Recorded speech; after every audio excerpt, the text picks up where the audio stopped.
इस वक्त दिल्ली में चुनाव है। हर दल तमाम मुद्दों पर अपने दांव लगा रहे हैं। बीजेपी ने अपने तुरुप के पत्ते के रूप में यूपी के मुख्यमंत्री योगी आदित्यनाथ को मैदान में उतार दिया है। योगी ने गुरुवार को दिल्ली में चुनावी सभाओं में जो कुछ कहा उसकी छाप शुक्रवार को भी दिखाई पड़ी। जहां आम आदमी के तीखे बयान आए, वहीं उत्तर प्रदेश में बीजेपी से लड़ने वाले समाजवादी पार्टी के अध्यक्ष अखिलेश यादव ने भी केजरीवाल के समर्थन में बयान दे दिया। इन्होंने बांग्लादेशी घुसपैठियों की मदद से यहां पर इनके पार्षद और इनके पदाधिकारियों ने मिलकर के 2020 में किस निर्ममता के साथ दंगा करवाने का काम किया था। दिल्ली चुनाव में आरोपों के तीर तो काफी दिनों से छोड़े जा रहे थे, लेकिन चुनाव में एक झटके में नई गर्मी तब आई जब उत्तर प्रदेश के मुख्यमंत्री की एंट्री हुई। फिर तो 5 मुद्दों ने रफ्तार पकड़ ली। यमुना की गंदगी, कूड़े का ढेर, दिल्ली के वो दंगे, रोहिंग्या और घुसपैठिए और अतिक्रमण पर बुलडोजर अहम हो गए। खास बात यह है कि मैली यमुना को लेकर योगी का अरविंद केजरीवाल पर कटाक्ष सबसे ज्यादा सुर्खियों में आया। मैं पूछना चाहता हूं और मैं उनसे चुनौती भी देता हूं, जैसे उत्तर प्रदेश के प्रयागराज की त्रिवेणी में उत्तर प्रदेश सरकार के सभी मंत्रियों ने कल मेरे साथ डुबकी लगाई है। अरविंद जी, एक दिन आप भी अपने मंत्रियों के गिरोह को लेकर के जाइए और यमुना जी में डुबकी तो लगाइए थोड़ा।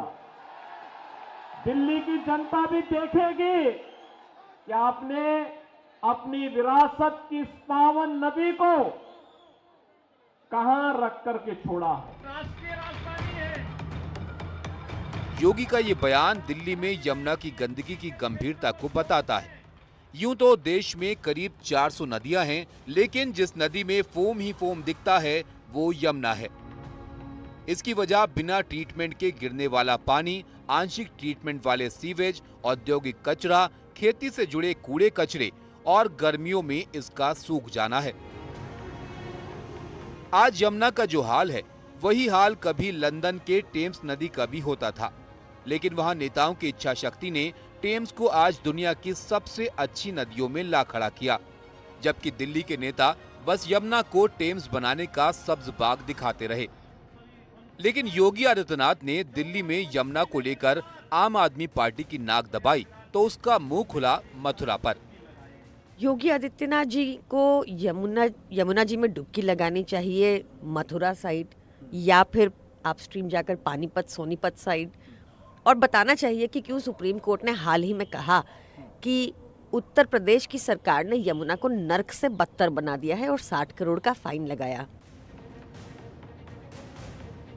अब कांग्रेस भले ही केजरीवाल से दो हाथ करने को पूरी तरह तैयार दिखती है, लेकिन कांग्रेस के दूसरे सहयोगी दिल्ली में केजरीवाल के पक्ष में दिखते हैं। जो बात आम आदमी पार्टी के प्रवक्ता ने योगी आदित्यनाथ के लिए कही, वही बात एक्स पर समाजवादी पार्टी के प्रमुख अखिलेश यादव ने लिखी। अखिलेश यादव ने लिखा कि दूसरों को चुनौती देने वाले अपने प्रदेश के अंदर मथुरा से गुजरती यमुना जी में आचमन करके दिखा दे।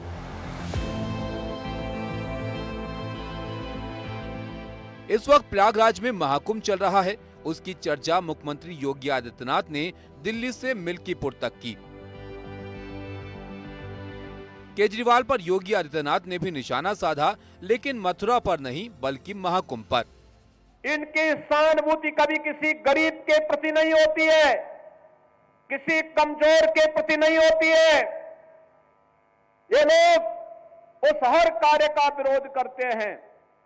आप देख रहे होंगे समाजवादी पार्टी के अध्यक्ष का, पूर्व मुख्यमंत्री का बयान महाकुंभ को लेकर के, जब पूरा देश और पूरी दुनिया प्रयागराज की धरती की ओर आकर्षित हो रही है, तब ये रोज महाकुंभ के बारे में दुष्प्रचार करते हैं।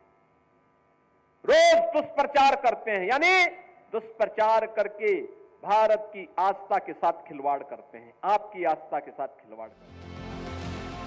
एक तरफ दिल्ली में बीजेपी के उम्मीदवारों के बीच योगी की काफी डिमांड है, तो दूसरी तरफ अयोध्या की मिल्कीपुर विधानसभा सीट पर भी नजरें टिकी हैं। तोड़ पाएंगे। मिल्कीपुर उस फैजाबाद लोकसभा सीट के अंदर ही आता है, जहां लोकसभा चुनाव में बीजेपी हार गई थी। अब योगी के लिए ये विधानसभा सीट सबसे बड़ी परीक्षा है। ब्यूरो रिपोर्ट, एनडीटीवी इंडिया के लिए।